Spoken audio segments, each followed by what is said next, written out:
साल हमारा टारगेट यह है कि हमें 1 लाख आम के पेड़ लगाने हैं। शुभजीत मुखर्जी नाम के एक एनवायरमेंटल बहुत सारे प्रोजेक्ट्स अंडरटेक करने वाले एक्सपर्ट हैं, क्योंकि हम सब लोग होते हैं जो बात करते हैं कि हमारे आसपास की जो ग्रीनरी है वो कम हो रही है। और इस साल फरवरी के महीने में मुंबई में एक हीट वेव जैसा सिचुएशन आ गया था। आप दोनों कैसे मिले? हम कॉलेज में मिले थे। We have a 3 year like a reverse age gap. So I am 3 years elder to him. तो हम मिले थे एट दिस पॉइंट जब मैं TY BCom में थी और ये SYJC में था। एंड ही वॉज लाइक कि मैं भी कॉमर्स में एजुकेशन नहीं लेना चाहता, I am going to try mass media. So उस मोड पे थे जब दोनों कम्प्लीटली अलग अलग डायरेक्शन में जाने वाले थे। बट ऐसे कुछ हुआ नहीं, बट लोग हमेशा ऐसे ही चिढ़ाते थे, मुझे चिढ़ाते थे कि अरे तेरा अभिराज कहाँ है। 24 घंटे बीवी साथ में रहती है, मतलब कैसा लगता है? It's a very bad idea कि आप आपके लाइफ पार्टनर को आपका बिजनेस पार्टनर बना दें, लेकिन उसने वहाँ पर भरोसा दिखाया। और उसने जब हम 100 Reasons to Love India की समय ट्रैवल कर रहे थे तो हमारे पास इनकम सोर्स तो कोई था नहीं, वैसी जो सारी चीज़ें थी, तभी new was the one who said कि ऐसे जा सिमरन जा जी ले अपनी जिंदगी, और मैं ट्रैवल करते करते राइटिंग करूंगी, फ्रीलांसिंग कंटिन्यू करूंगी। तो ऐसा पार्टनर मिलना एक काफी रेयर बात होती है। अक्सर जो यूट्यूबर्स होते हैं ना, उनका टारगेट होता है 1 लाख व्यूज आ जाएं, 1 लाख सब्सक्राइबर्स हो जाएं, ये वाला बटन मिल जाएगा। बट पहली बार मुझे ऐसे 2 लोग मिले हैं जो आर कंटेंट क्रिएटर जिनका टारगेट तो 1 लाख है, बट ये टारगेट व्यूज का नहीं है, ये टारगेट सब्सक्राइबर्स का नहीं है। किस चीज का टारगेट है ये आई थिंक अभी और न्यू से खुद ही जानते हैं। तो बताइए क्या आपने टारगेट रखा है? 1 लाख। तो इस साल हमारा टारगेट यह है कि हमें 1 लाख आम के पेड़ लगाने हैं, क्योंकि हम सब लोग होते हैं जो बात करते हैं कि हमारे आसपास की जो ग्रीनरी है वो कम हो रही है, हरियाली कम हो रही है। और इस साल फरवरी के महीने में मुंबई में एक हीट वेव जैसा सिचुएशन आ गया था कि मुंबई का टेम्परेचर काफ़ी ज़्यादा बढ़ गया था और वो हम सभी फील कर रहे थे। और ये फरवरी की ही ये बात थी, तो फिर अप्रैल और मई में और ज़्यादा इंटेंस चीज़ें हो रही थी। तो तभी से हमने सोचा कि क्यों ना हम लोगों को इन्वॉल्व करके एक ऐसा कोई प्रोजेक्ट ऑर्गेनाइज करें कि जिसमें लोग भी इन्वॉल्व हो पाए और कुछ ऐसे एक छोटी सी एक्शन ले पाए जिस एक्शन से हम भी एक सॉल्यूशन का हिस्सा बन पाए। तो पिछले 2 सालों से हम ये प्रोजेक्ट कैरी आउट कर रहे हैं। शुभजीत मुखर्जी नाम के एक एनवायरमेंटल बहुत सारे प्रोजेक्ट्स अंडरटेक करने वाले एक्सपर्ट हैं। तो और वो इसी चीज़ पर फोकस करते हैं कि कैसे छोटी छोटी बातों से हम लोगों को इन्वॉल्व करके कुछ प्रोडक्टिव कर पाए। तो पिछले 2 सालों से जब ही पैंडेमिक का 2nd वेव चल रहा था, तभी से उन्होंने ये प्रोजेक्ट शुरू किया कि मई के महीने में हम सब लोगों को आम खाना काफ़ी अच्छा लगता है।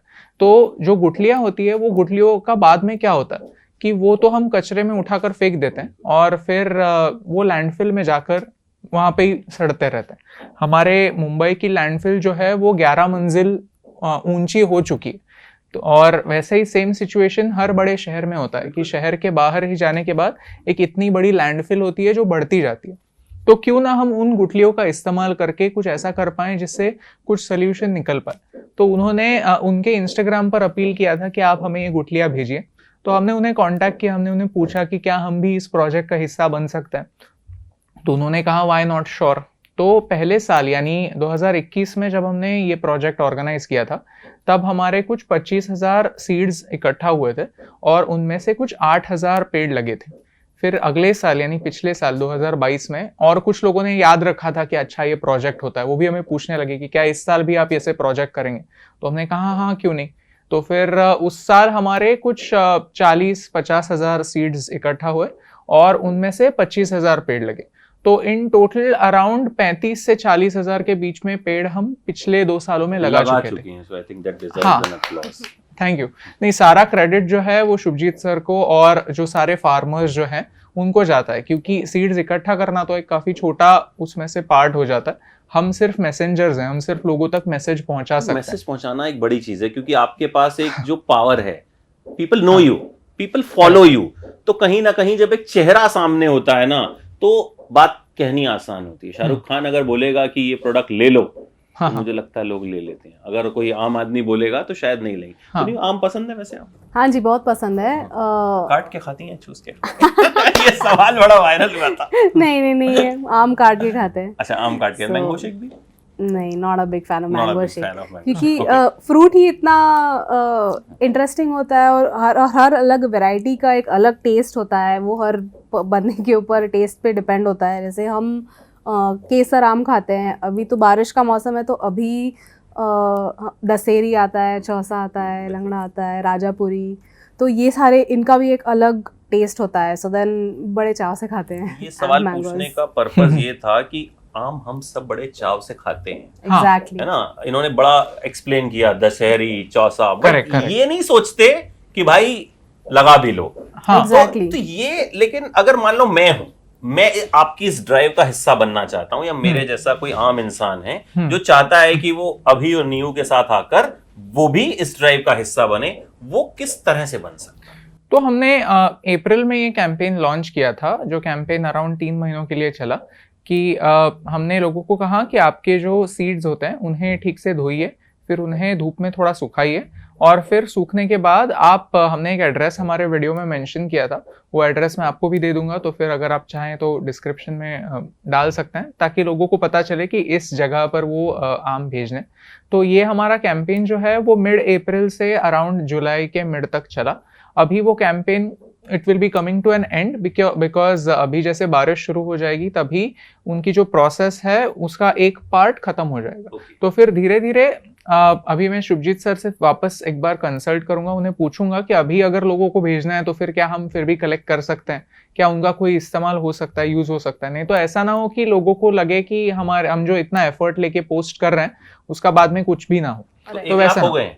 नहीं, अभी तो हमने 3 लाख सीड्स कलेक्ट किए हैं, अराउंड 3 लाख के आसपास, क्योंकि लोग आते जा रहे हैं और अभी जैसे कैंपेन टुवर्ड्स द एंड हो रहा है तो फिर हर दिन बहुत ज्यादा ये आते जाते। प्लस काफ़ी सारे लोग ऐसे भी हैं जो बारिश शुरू हो जाने पर वो आम खाना बंद कर देते हैं, तो बारिश तक काफ़ी लोगों ने सीड्स कलेक्ट किए हुए थे। अभी थोड़ा सा टेपर ऑफ होगा क्योंकि कई लोग खाते नहीं हैं, ये जो बारिश में आने वाले आम होते हैं वो वाले वैरायटीज़ काफ़ी लोग नहीं खाते। बट शुभजीत सर जो कर रहे हैं, what he is doing is कि उन्होंने काफ़ी लोग भी इंटरेस्टेड थे कि हम हमारे एरिया में ऐसे शुरू कर सकते हैं कि नहीं। वैसे उन्होंने नासिक में भी एक नर्सरी वैसे ओपन की है, तो लोग वहाँ पर भी भेज सकते हैं अगर मुरबाड में नहीं भेज पाए तो, क्योंकि बारिश बहुत हो रही है। तो अभी जो सीड्स हमने कलेक्ट किए हैं 3 लाख, तो अभी उन्हें प्लांट तो वैसे कर ही रहे थे वो लोग, तो उनमें से काफ़ी सारे जर्मिनेट हुए हैं। कुछ ऐसे सीड्स हैं जो जर्मिनेट नहीं होंगे, कुछ ऐसे होंगे जो जर्मिनेट होंगे, ग्रो होंगे और फिर कुछ महीनों बाद वो सर्वाइव नहीं कर पाएंगे। वो वैसे ही होता है अगर हम लगाते हैं सीड्स। मैंने भी खुद ट्राई किया था 2021 में, तो मेरे 22 सीड्स जर्मिनेट तो हुए थे, लेकिन 1 साल के बाद सिर्फ 5-6 ही बच पाए। तो जर्मिनेट काफ़ी हुए थे लेकिन वो लास्ट नहीं हो पाए 1 साल तक। I think it's survival of the fittest. तो फिर कुछ लास्ट करते हैं, कुछ नहीं करते।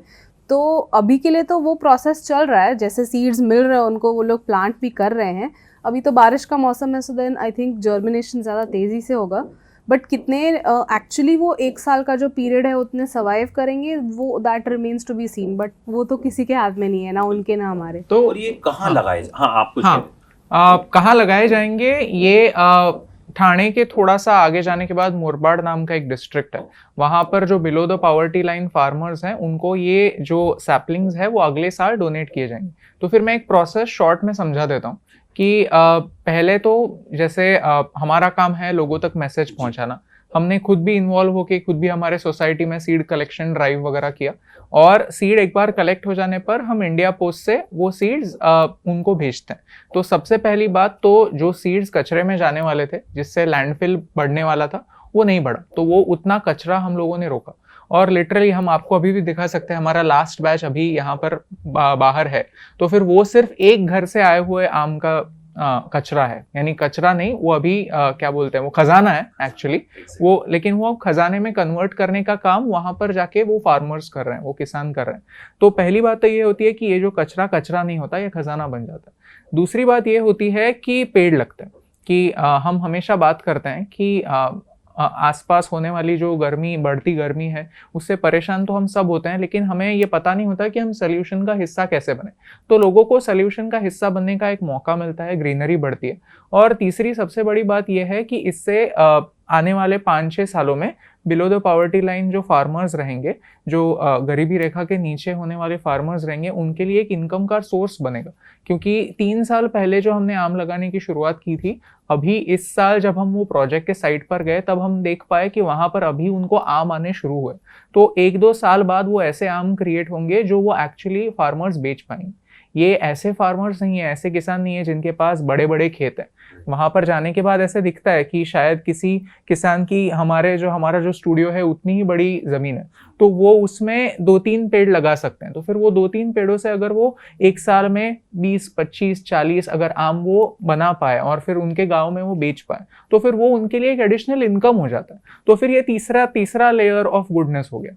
और एक चौथा लेयर जो हमने वीडियो बनाते हुए प्रेडिक्ट नहीं किया था, वो ये हो गया कि हमें बहुत सारे बच्चों ने उनके सीड्स कलेक्शन ड्राइव के फोटोज भेजे, और वो भी काफ़ी क्रिएटिवली भेजे, डिज़ाइन करके भेजे, पेड़ों के शेप में आम की गुठलियाँ ये करके भेजे।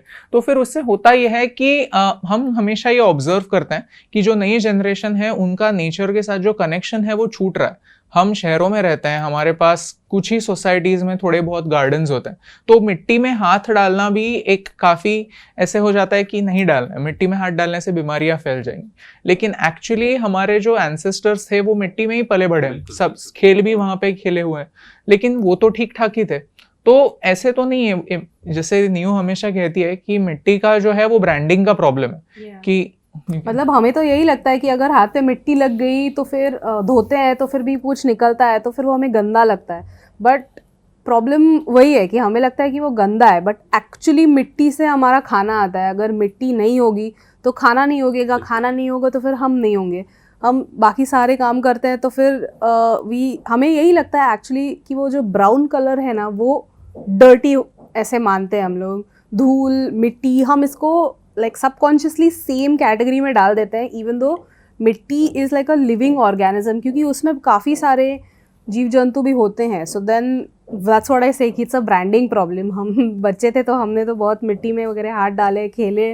तो जैसे कभी भी कोई भी हमें सवाल पूछता है कि अरे कितने सीड्स इकट्ठा हुए, कितना क्या प्रोग्रेस हुआ, तो जब इतना सारा ये देखने के बाद भी हम उन्हें कहते हैं कि हाँ इतने हो पाए, उनमें से इतने पेड़ लग पाए, तब उन तक ये मैसेज भी पहुंचता है कि एक पेड़ लगाना भी कितना मुश्किल होता है। तो यही जो हमारी जनरेशन है वो आगे जाकर सोसाइटी रीडेवलपमेंट का प्रोजेक्ट लेने वाली है, कोई कंस्ट्रक्शन में जाने वाला है, कोई सिविल सर्वेंट बनने वाला है। हम चाहते हैं कि हमारा जो ऑडियंस है वो आगे जाकर इतना मैच्योर बने कि आगे जाकर अगर उन्हें एक डिसीजन लेना हो कि सोसाइटी में इतनी जगह गार्डन के लिए छोड़नी है या नहीं, तो उनको ये याद रहे कि एक पेड़ काटने में जितना समय लगता है उससे 1000 गुना ज्यादा समय एक पेड़ उगाने में लगता है।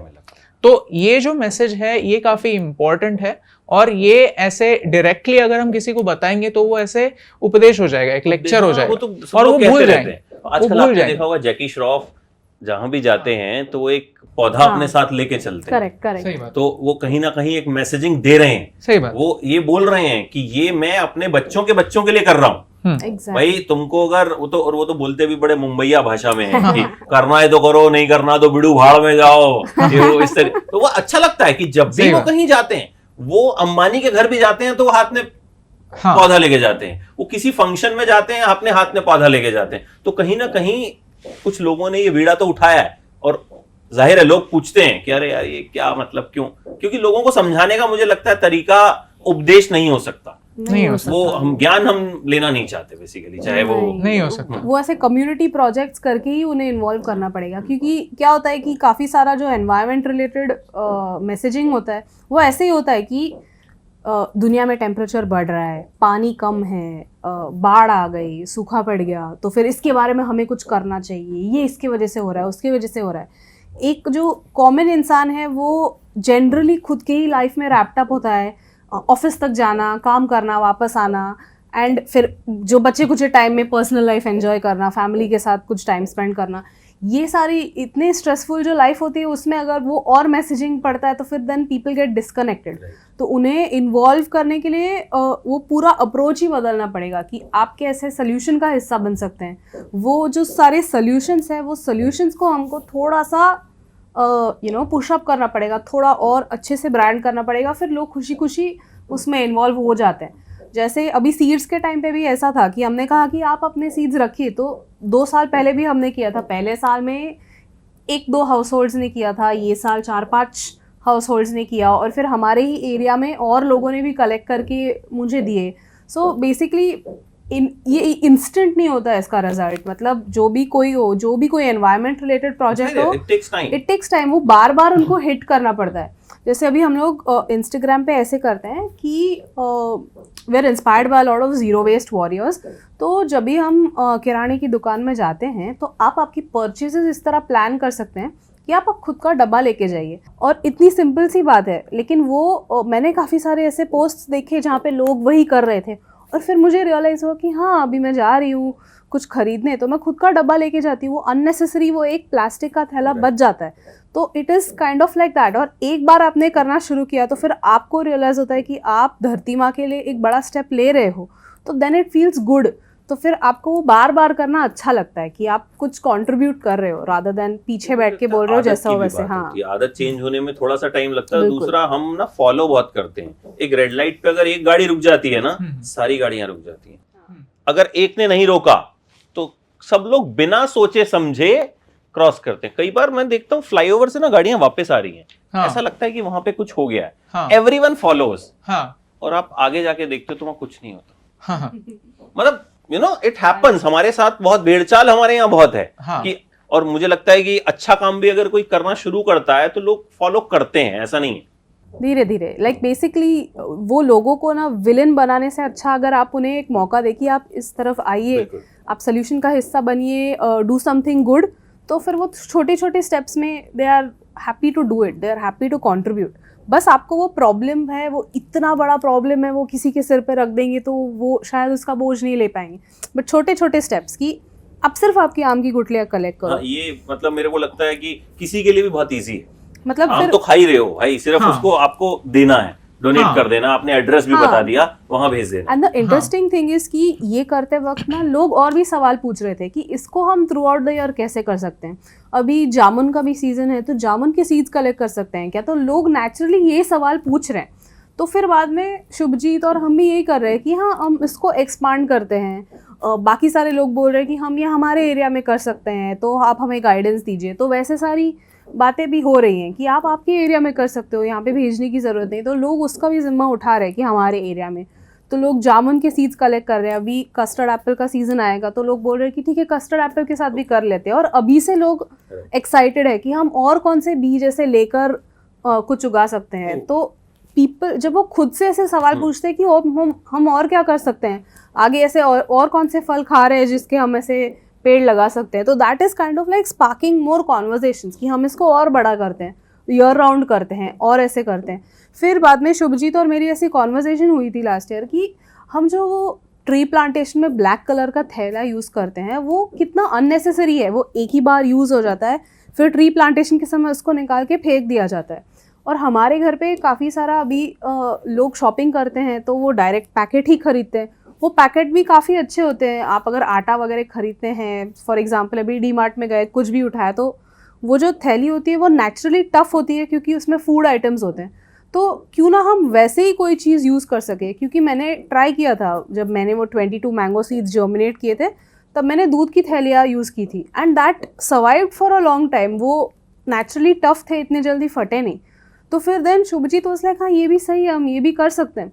तो उन्होंने एक वीडियो बनाया और लोग भी उसको काफ़ी शेयर कर रहे थे। एंड शुभजीत वाज लाइक मुझे 9000 थैलियाँ ऑलरेडी मिल चुकी हैं जो मैं प्लांटेशन में यूज़ कर सकता हूँ।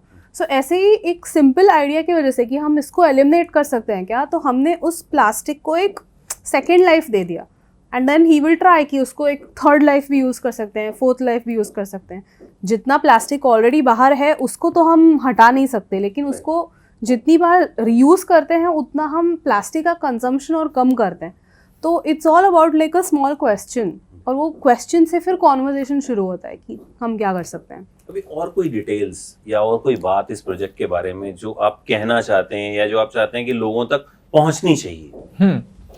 एक काफ़ी इंटरेस्टिंग बात है वो ये कि अभी एक आम का जो पेड़ होता है, एक आम का जो अडल्ट पेड़ होता है, वो अपने पूरे लाइफ टाइम में 257 मिलियन टन ऑक्सीजन जो है वो रिलीज करता है और कुछ 81 मिलियन टन ऑक्सीजन जो है वो कंज्यूम हाँ sorry carbon dioxide 81 million ton carbon dioxide absorb करता।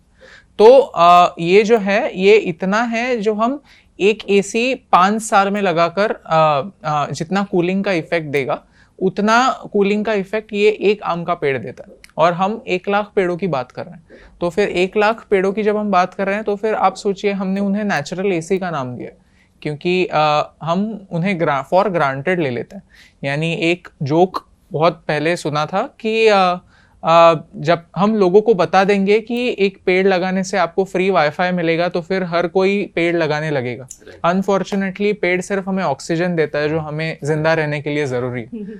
तो फिर ये जो जोक है ये लोगों तक पहुंचना काफ़ी ज़रूरी है क्योंकि किसी भी बड़े प्रोजेक्ट के बारे में ऐसे ही होता है कि उसका जो नेगेटिव इफेक्ट है वो आपको इमीडिएटली पता नहीं चलता कि एक पेड़ काट दिया तो फिर उससे आपकी ज़िंदगी पर क्या असर पड़ा वो आपको इमीडिएटली पता नहीं चलेगा। लेकिन स्लोली जैसे हमारे शहरों में से हरियाली कम होती जाएगी वैसे वैसे अलग अलग हेल्थ प्रॉब्लम्स जो है हमारे वो बढ़ते जाएंगे। और मतलब समर्स में हमारे शहरों में इतनी गर्मी होती है, रात हर साल बढ़ती जा रही है, और रात को भी वो टेम्परेचर कम नहीं होता। एक्चुअली नासा ने ऐसे स्टडी किया था, आप काफ़ी इंटरेस्टिंग बात है कि दिल्ली में जो टेम्परेचर था ड्यूरिंग द नाइट और दिल्ली के आसपास गांव में जो टेम्परेचर था नाइट टाइम के टेम्परेचर में 15 डिग्री का फ़र्क था। बिकॉज गांव में बहुत सारी हरियाली होती है, ओपन स्पेस होता है, तो वो नेचुरली वो एरिया रात को ठंडा हो सकता है। लेकिन दिल्ली जैसे शहरों में कंक्रीट बहुत होता है, घरें होती है, सड़कें होती है, हरियाली नहीं होती, तो वो जो हीट होता है वो वहीं पे ट्रैप हो जाता है। And 15 degrees is a huge difference, मतलब 15 डिग्री से ज़मीन आसमान का फ़र्क हो जाता है। तो सर्दी और गर्मी का फ़र्क एग्जैक्टली। तो ऐसे सारी चीज़ें हो रही हैं और ज़रा सी भी बारिश आ गई तो फिर हमारे शहर एकदम स्टैंड स्टिल पे आ जाते हैं, रस्तों में पानी हो जाता है। एंड ये सारी चीज़ें काफ़ी अवॉइडेबल प्रॉब्लम्स है जो हम अनइंटेंशनली खुद पे ले लेते हैं बिकॉज हम आगे की नहीं सोचते। So basically the whole aim is कि हम ऐसे कॉन्वर्सेशन शुरू करें अबाउट और क्या हो सकता है, how we can make our cities better. So that's the whole point.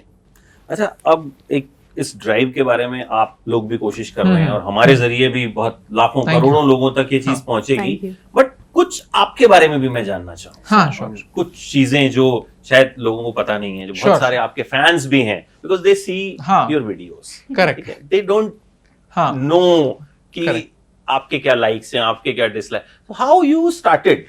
Actually इसका कोई ऐसे मोटिवेशनल आंसर नहीं है, इसका काफ़ी रैंडम आंसर है कि हम जस्ट घर पे थे, जस्ट हमारी शादी हुई थी, हमारी 2018 में शादी हुई और 2019 में हम जस्ट सोच रहे थे कि अभी और क्या करना चाहिए, अभी हम और क्या करें।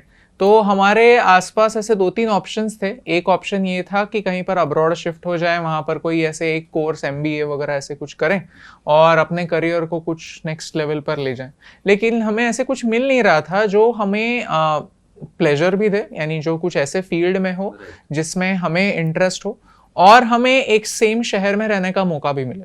यानी शादी होने के बाद अगर साथ में रहना नहीं है, दूर दूर ही रहना है, तो फिर शादी क्यों की। राइट सही बात है। तो ऐसे मिल नहीं रहा था। में रह लेते। हाँ, लॉन्ग डिस्टेंस रिलेशनशिप तो चल जाएगी, लेकिन लॉन्ग डिस्टेंस मैरिज कैसे होगा।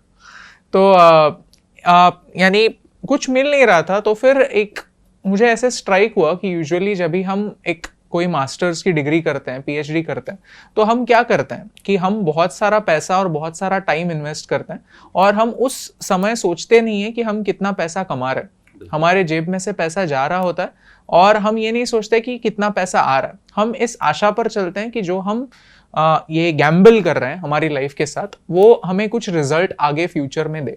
और अगर सब कुछ बढ़िया रहा तो फिर हमें जॉब मिल जाता है, हम पैसे रिकवर कर देते हैं, हमारा लोन पे ऑफ कर देते हैं और फिर बाद में सब ठीक हो जाता है। लेकिन कुछ % चांस रहता है कि वो सब ठीक ना हो, हमें शायद वापस आना पड़े, हमें कोई नौकरी ना मिले और जो हमने इन्वेस्ट किया वो एक एक्सपीरियंस तक सीमित रहे।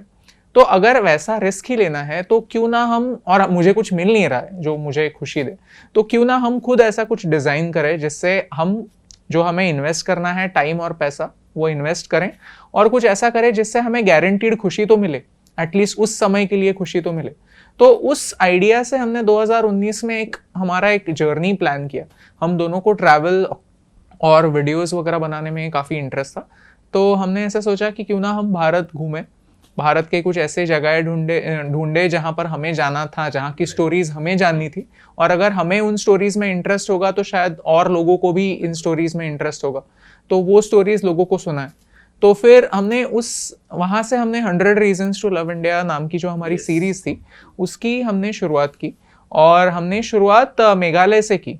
तो हमने नॉर्थ ईस्ट से शुरुआत की। हम बहुत सारी ऐसी जगहों पर गए, नॉर्थ ईस्ट में गए, सिक्किम में गए, गुजरात के कुछ कच्छ में गए, रन ऑफ कच्छ में गए, लद्दाख के कुछ ऐसे जगहों पर गए जो टूरिस्टी जगह नहीं है। यानी लद्दाख जाकर भी हम पैंगोंग लेक नहीं जा पाए क्योंकि हम कुछ ऐसी जगह, लद्दाख जाकर हम पैंगोंग लेक नहीं गए, हम वहाँ का कचरे के ढेर में गए, हम लद्दाख के लैंडफिल में गए। हाँ, तो ये सारी वहाँ की कहानियां हमने सुनाई कि लद्दाख का प्रॉब्लम ये है कि लद्दाख का आज जो बहुत सारा इकोनॉमी है वो टूरिज्म पर डिपेंडेंट है, लेकिन वहाँ का प्रॉब्लम ये होता है कि ये 2-3 महीने जो होते हैं, जून से लेकर से अगस्त सितंबर तक के जो महीने होते हैं, वहाँ पर अचानक से बहुत सारे टूरिस्ट आ जाते हैं, और वहाँ का इकोसिस्टम उतना डेवलप हुआ नहीं है कि वो उन टूरिस्ट का कचरा और उनके जो नीड्स हैं वो फुलफिल कर पाए। यानी हमें तो प्रॉपर टॉयलेट में जाने की आदत है, और वहाँ के जो लोग हैं वो नेचुरल टॉयलेट्स यूज़ करते हैं। तो फिर टूरिस्ट की सुविधा के लिए वहाँ के होटल्स में एक फ्लश से 10 लीटर 15 लीटर पानी जाने वाला टॉयलेट बनाया गया है, जबकि वो है एक डेजर्ट, वो एक माउंटेन डेजर्ट। तो फिर उसका इम्पैक्ट वहाँ के लोगों पर क्या हो रहा है, उनको पूरा साल कैसे गुजारना पड़ता है, ये डिस्कवर करने के लिए हम वहाँ पर गए। तो ऐसी सारी चीज़ें करते करते हमने पैंडेमिक से पहले 1 साल गुजारा, और जब ही पैंडेमिक आ गया तो फिर हम हमारे घर में कन्फाइंड थे, एक रूम में कन्फाइंड थे, और ऑनेस्टली स्पीकिंग बोर हो रहे थे। तो हमने वीडियोस बनाना कंटिन्यू रखा, और वैसे ही फिर लोगों को भी अच्छा लगने लगा। वी वर लाइक एक कुछ और करते हैं, एक कुछ और करते हैं, चलो कोई और स्टोरी सुना देते हैं, चलो कोई और स्टोरी। फिर बाद में किसी ने बोला कि आप ये सब स्टोरीज तक तो ठीक है, बट आप कुछ फैक्ट्स बताओ। तो फिर मैंने बोला अभी रुको। तो फिर हम लोगों ने पूरा ऐसे ट्रेड स्टैटिस्टिक्स वगैरह लेके सारा एक बहुत ही 10 मिनट का, पहली बार 10 मिनट का वीडियो बनाया था अबाउट आत्मनिर्भर भारत, जो भी काफ़ी अच्छे से चला।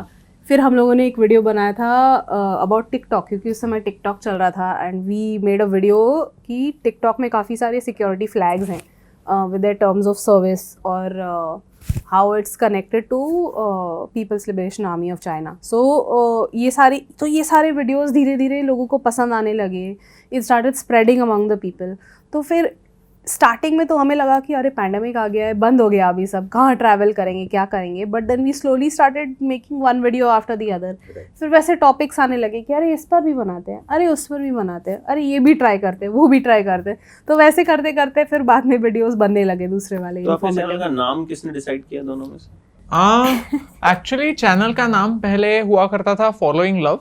उसकी कहानी ये है, हाँ, उसकी कहानी ये है कि मेरा पहले वाला आइडिया कंप्लीटली अलग था, कि मैंने ये सोचा कि मैं हर महीने, तभी मैं खुद से फ्रीलांसिंग वगैरह करता था, तो मैंने सोचा कि हर महीने में एक हफ्ते का ब्रेक लूँगा, किसी अच्छे दूसरे जगह पर जाऊँगा और लोगों को यही एक सवाल पूछूंगा कि what is your definition of love, ऐसे।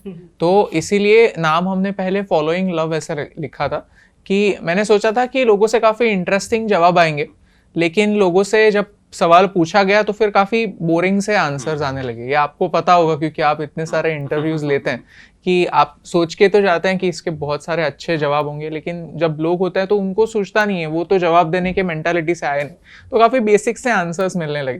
तो पहले ही दिन वो आइडिया कम्प्लीटली फेल हो गया, लेकिन फिर भी नाम तो यही 1-1.5 साल के लिए नाम यही रहा। फिर बाद में मुझे एक मेरे दोस्त ने रेकमेंड किया कि फॉलोइंग लव काफ़ी जेनेरिक हो गया, ये ऐसे याद नहीं रहता ऐसे फॉलोइंग लव क्या है, तो आपका नाम कुछ ऐसे होना चाहिए जो आपके लिए स्पेसिफिक हो और किसी को भी बोलने में आसानी हो जाए। तो हमने सोचा कि ऐसा क्या है कि जो हमारे लिए यूनिक भी है और बोलने के लिए आसान भी है। तो जब भी हम किसी फॉरेनर फ्रेंड से मिलते थे तो फिर हम दोनों का जो नाम है वो काफ़ी लंबा चौड़ा। मेरा नाम अभिराज राजाध्यक्ष है और माय नेम इज नियति माविन कुर्वे। सो ये तो उनको प्रोनाउंस करने नहीं होता तो था। जब भी हम So- किसी फॉरेनर दोस्त से वगैरह मिलते थे तो फिर मैं उनको बोल देता था कि आपसे नहीं हो पाएगा, तो फिर मुझे आप अभी बोल दीजिए बस।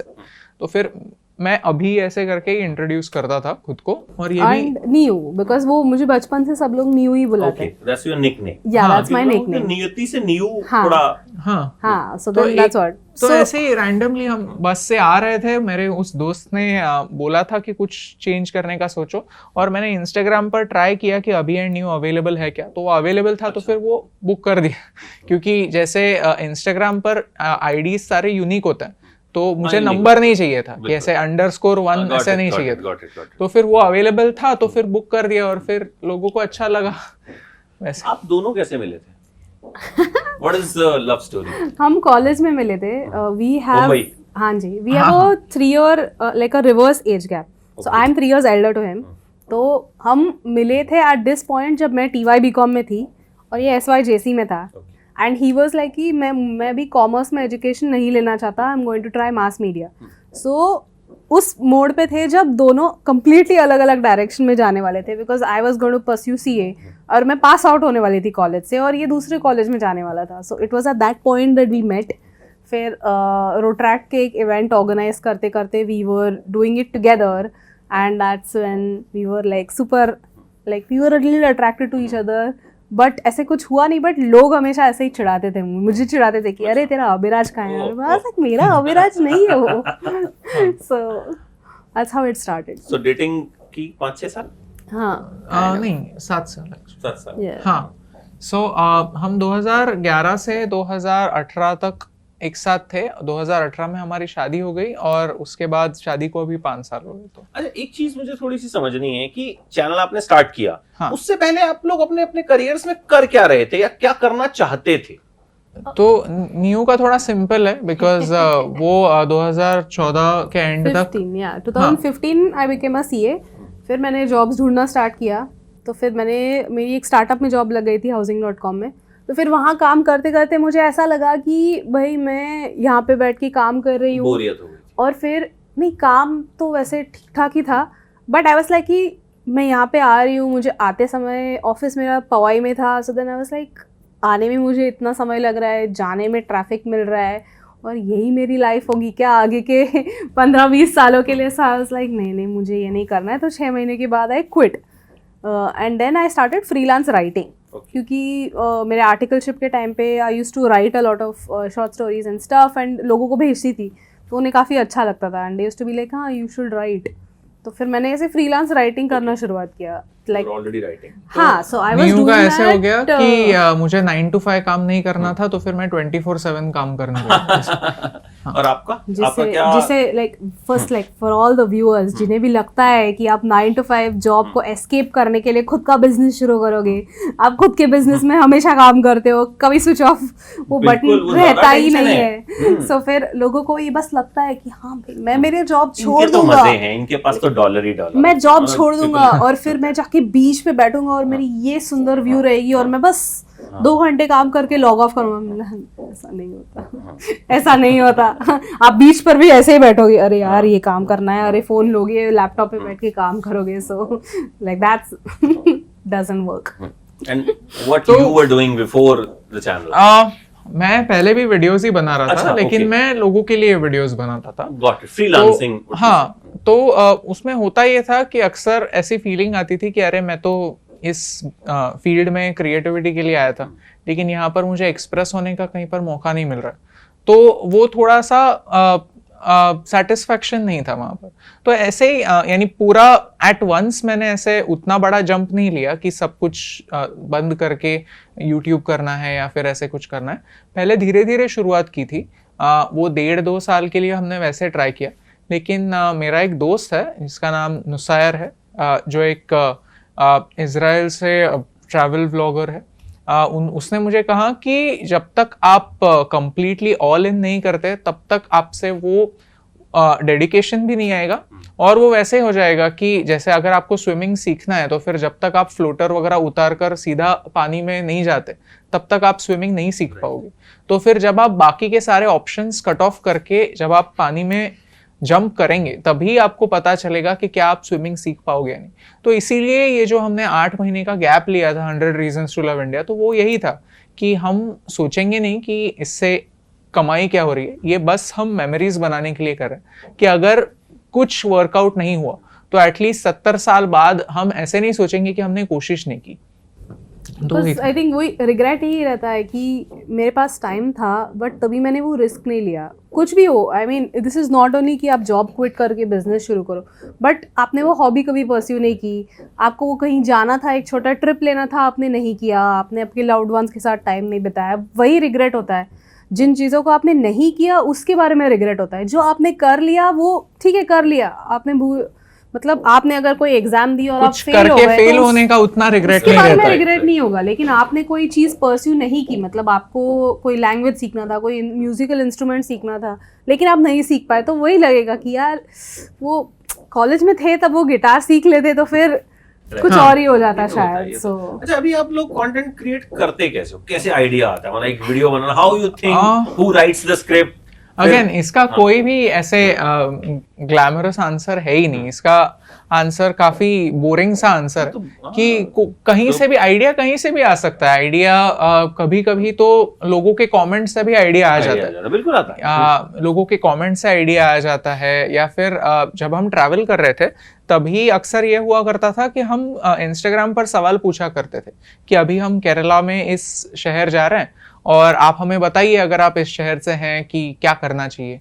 तभी हम मीटअप्स वगैरह करते थे, जिस भी नए शहर में जा रहे हैं तब लोगों से पूछा करते थे कि आप क्या करना चाहते हैं। तो अभी भी जैसे धीरे धीरे पेंडेमिक खत्म हो रहा है, अभी भी हम जब नए किसी शहर जाते हैं तो हम ऐसे मीटअप्स ऑर्गेनाइज करते हैं, वहाँ पर लोग आते हैं और जब ऐसे 1-on-1 मीटिंग होती है तो लोग काफ़ी जेन्युइन सजेशंस देते हैं। वो काफ़ी दिल से आने वाली सजेशंस होती हैं क्योंकि उनको भी एक चेहरा होता है, वो एक इंटरनेट पर ऐसे बेनाम लोग नहीं होते, वो उनकी खुद की एक आइडेंटिटी सामने आती है, तो फिर वो काफ़ी दिल से बात करते हैं। तो जो भी दिल से आता है तो वो एक काफ़ी डीप और गहरा सजेशन होता है। तो फिर वहाँ से हमें काफ़ी सारे आइडियाज़ आते हैं और हमारा एक ऐसा कंप्लीट लिखा हुआ इसका नोटबुक होगा मेरे कंप्यूटर पर, किधर लिखा होगा कि बहुत सारे ऐसे आइडियाज़ हैं जो आइडियाज़ तो है लेकिन जिन पर हमने काम नहीं किया हुआ है अभी तक। और काफ़ी बार ऐसे क्यूरियोसिटी रहती है कि इस टॉपिक के बारे में क्या है, उस टॉपिक के बारे में क्या है। जैसे अभी हीट वेव्स हो रहे थे, जैसे फरवरी के महीने में हीट वेव्स हो रहे थे, तो यही सवाल था कि हीट वेव होता क्या है, मतलब हीट वेव कब ऐसे एक सिचुएशन आती है जब हीट वेव होता है और उसको डील करने के लिए हम क्या कर सकते हैं। तो दैट्स वो जो एक क्वेश्चन था कि ये हीट वेव होता क्या है और ये क्यों होता है। तो इसी की वजह से like it's a rabbit hole कि वो क्या है, हीट वेव क्या है, क्यों होता है, हमारे शहरों में क्यों होता है और कैसे काउंटर कर सकते हैं। तो बेसिकली वही सारी, like it all starts with one question. तो हर वीडियो जो हमारा होता है वो एक क्वेश्चन से शुरू होता है, like a genuine curiosity for us कि हाउ डज दिस वर्क, ये कैसे होता है, वो कैसे होता है, या फिर कोई जो भी अगर हम कोई न्यूज़ पढ़ रहे हैं वगैरह वैसे, तो फिर उसमें वो क्यूरियोसिटी होती है कि इसका क्या मतलब है, इसको हम कैसे डिकोड कर सकते हैं। तो it all starts with that. तो अपने अपने वीडियोस आप खुद ही लिखते बनाते हैं, एक दूसरे के वीडियोस में भी सजेशंस रहते हैं? हाँ, नहीं, अभी ऐसा शुरू हुआ है कि हम दोनों की थॉट प्रोसेस और हम दोनों की काम करने का तरीका काफ़ी अलग है। तो फिर कुछ वीडियोस पर न्यू काम कर रही होती है, कुछ वीडियोस पर मैं काम कर रहा होता हूँ, और अभी हम ऐसे लेवल पर पहुंच गए हैं कि हम ज़्यादा हमें इंटरफियर करने की ज़रूरत नहीं पड़ती। यानी मुझे पता है कि कौन सी चीज़ों में मुझे थोड़ा हाथ लगाना पड़ेगा, न्यू को पता है कि कौन सी चीज़ों में उसको थोड़ा हेल्प करना पड़ेगा, हालांकि वो उस टॉपिक पर मैं काम कर रहा हूँ। तो अभी हम उस लेवल तक पहुंच गए। अभी हम धीरे धीरे वैसे थोड़ा टीम बिल्ड करने की कोशिश कर रहे हैं। जैसे अभी कुछ एडिटर्स काम कर रहे हैं हमारे साथ, कुछ राइटर्स हैं जो हमें एक बेसिक रिसर्च करके देने में मदद करते हैं। उससे होता यह है कि हमें एक अलग पर्सपेक्टिव भी मिल जाता है, क्योंकि अक्सर ऐसे होता है कि एक कोना छूट जाता है, तो वो कोना छूटना नहीं होता, कोई अगर मदद करने के लिए होता है। और अगेन अलग पर्सपेक्टिव वो इस हिसाब से भी होता है कि हम मुंबई में पले बढ़े हैं, तो हो सकता है कि हमारे जो सारे पर्सपेक्टिव्स हो वो एक शहर से आते हैं। हो सकता है कि हमारे जो राइटर्स हैं वो क्योंकि वो दूसरे शहर में बिलोंग करते हैं या फिर दूसरे बैकग्राउंड से आते हैं, तो उनका कोई एक अलग पर्सपेक्टिव उस हिसाब से हो सकता है। तो अक्सर ऐसा होता है कि उनके काम में से सारा का सारा काम अगर यूज भी ना हो तो फिर एक ऐसे कोई पॉइंट मिल जाता है जो मेरे दिमाग में भी ना आया हो। तो वैसे अक्सर होता है। एक बात बताइएगा आप, सच मतलब अब आप दोनों साथ में काम करते हैं, 24 हम्म। घंटे बीवी साथ में रहती है यार, मतलब हाँ। कैसा लगता है? नहीं सही- वो एक सही- काफी सही। हाँ सही में बोल रहा हूँ। मैं हमेशा सब लोगों को यही कहता हूँ कि आपको बिल्कुल ऐसा नहीं करना चाहिए।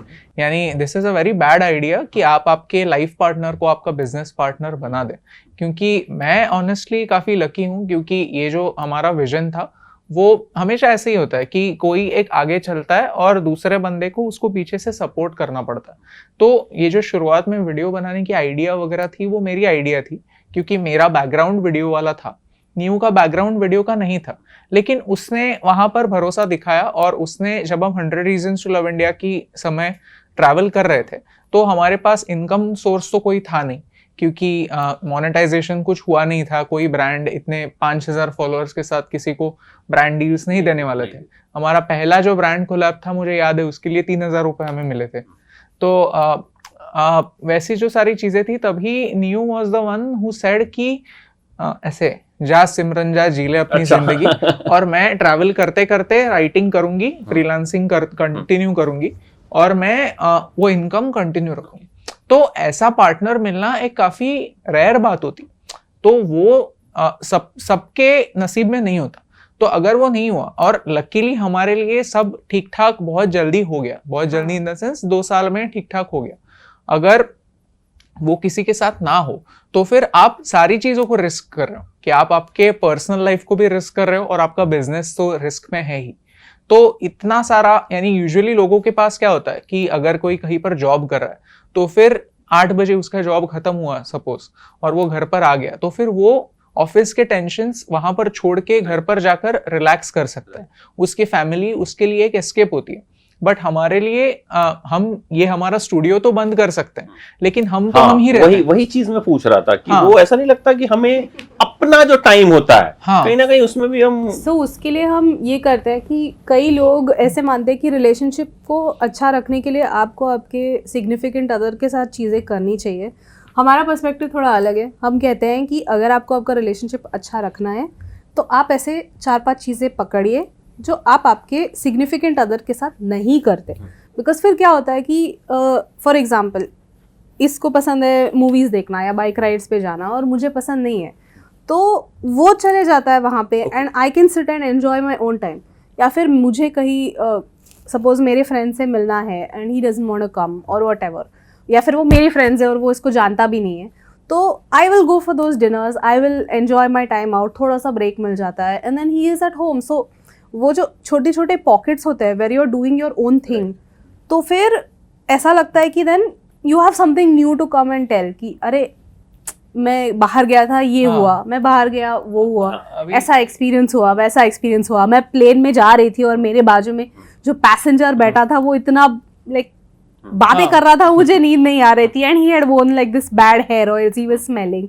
सो ऐसे सारे एक्सपीरियंसेस होते हैं बताने के लिए कि like this happened, that happened, that happened. Like constantly अगर आप एक ही बंदे के साथ रहते हो तो फिर then eventually it just starts feeling like, so वो फ्रेशनेस रखने के लिए इट्स वेरी इंपॉर्टेंट कि आप दोनों की आइडेंटिटी थोड़ी अलग हो, मतलब ऐसी चीजें हो जो आप साथ में नहीं करते। हाँ, और शुरुआत में ऐसा लगता था, यानी रिलेशनशिप की शुरुआत में, कि हमें सारी चीज़ें एक साथ करनी चाहिए। यानी हमें ऐसे दिन में सुबह उठने के बाद जिम जाने से लेकर रात तक सोने तक सब चीज़ें ऐसे शेयर करनी चाहिए एक दूसरे के साथ। लेकिन अभी ऐसा लगता है कि बिकॉज हालांकि हम 12 साल से एक साथ हैं, लेकिन फिर भी उन 12 सालों के पहले जो मेरे लिए 18 साल और उसके लिए 20 साल जो हमने एक अकेले से गुजारे हैं, वहां पर जो हमारी अपब्रिंगिंग है वो काफी अलग सी रही है। तो फिर वो अलग सी होने की वजह से जो मेरी डेफिनेशन ऑफ हैप्पीनेस है और उसकी डेफिनेशन ऑफ हैप्पीनेस है वो अलग सी हो सकती है, और मुझे उसका रिस्पेक्ट करना पड़ेगा और उसे मेरा रिस्पेक्ट करनी पड़ेगी। तो फिर जो चीजें मैं करना एंजॉय करता हूँ वो मैं उस पर थोपता नहीं हूँ कि आपको भी ये चीजें एंजॉय करनी चाहिए और आपको इसी तरह से करनी चाहिए, और वो भी नहीं करती। और अच्छी बात यह है कि अभी हम दोनों में वो अंडरस्टैंडिंग आ गया है कि अगर कोई इवेंट हो रहा है, यानी फैमिली इवेंट भी हो रहा है, और अगर मुझे नहीं आना है तो फिर मैं फ्रीली उसे बता सकता हूँ कि मुझे नहीं आना है इस इवेंट के लिए, और वो मैनेज कर लेती है, हाँ ठीक। और अगर सिमिलरली अगर मेरे साइड में ऐसे कुछ हो कि वर्क रिलेटेड या फिर फैमिली रिलेटेड ऐसे कुछ हो, तो वो कह सकती है कि नहीं आना है। हालांकि अक्सर मैं ही होता हूँ जो कहता हूँ मुझे नहीं आना है। I'm a good girl. हाँ। I go for all the events. चलिए इसी तरीके से गुड चले सब, और आपकी जो Yes, ड्राइव है हाँ। वो बहुत सक्सेसफुल रहे, Thank you, because thank it's a you very so good much. initiative. Thank you so and much. Thank you so मतलब much for your support. appreciate you for that, support. हाँ। and our all support is there. Thank और you, आगे thank भी you. हम कोशिश करेंगे, आप ऐसी कोई ड्राइव्स करते हैं तो we Yes, want to yes, be a yes. part of that. Sure. Yes yes So जब इसकी सक्सेस भी Definitely. होगी, I think then also we'll sit and talk हाँ on जी, this. डेफिनेटली हाँ जी। So definitely definitely thank you so much for joining thank me. You Thank you It so was much lovely for talking having to us. you. Thank you so much. ABP माझा, उघडा डोळे बघा NEET.